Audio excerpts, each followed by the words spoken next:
Hi friends, welcome to Madhu Karthik blogs.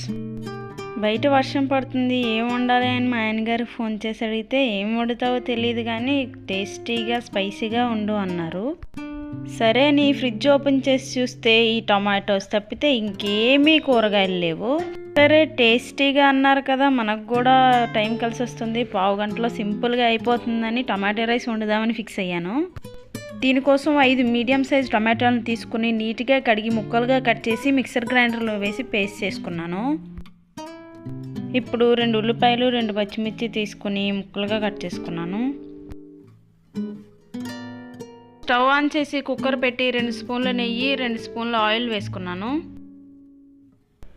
Oil వేడయ్యాక తరిగి పెట్టుకున్న పచ్చిమిర్చి ఉల్లిపాయలు కొంచెం కాజు వేస్తున్నాను. ఇందులో బిర్యానీ స్పైసెస్ ఏం వేయటం లేదు అనుకోవద్దు, స్పైసెస్ అన్నీ పౌడర్ చేసి పెట్టుకున్నా, డైరెక్ట్గా అది వేసేస్తాను. ఉల్లిపాయలు వేగిపోయినాక ఈ టమాటో ప్యూర్ని అందులో వేసి కొంచెం ఉప్పు, పసుపు, గరం మసాలా, ధనియా పౌడర్, జీరా పౌడర్ వేసి నీట్గా మిక్స్ చేసుకోవాలి.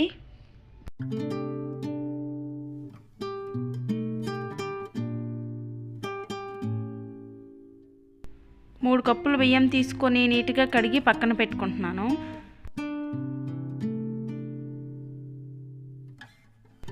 బాగా ఫ్రై అయిపోయింది కదా, రైస్ వేసేస్తున్నాను.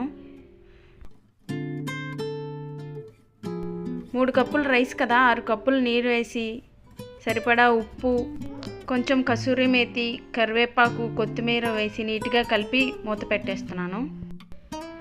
ఈ టొమాటో రైస్ త్వరగా అయిపోతుంది కాబట్టి బ్యాచిలర్స్ కానీ లేదు నాన్ వెజ్ లేనప్పుడు ఏదైనా టేస్టీగా ఉండాలి అనుకున్నప్పుడు కానీ బాగుంటుంది.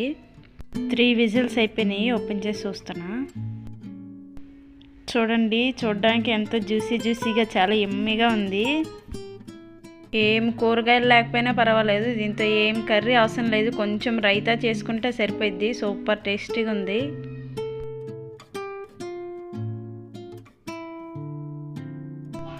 Thanks for watching. Please subscribe my channel for more videos.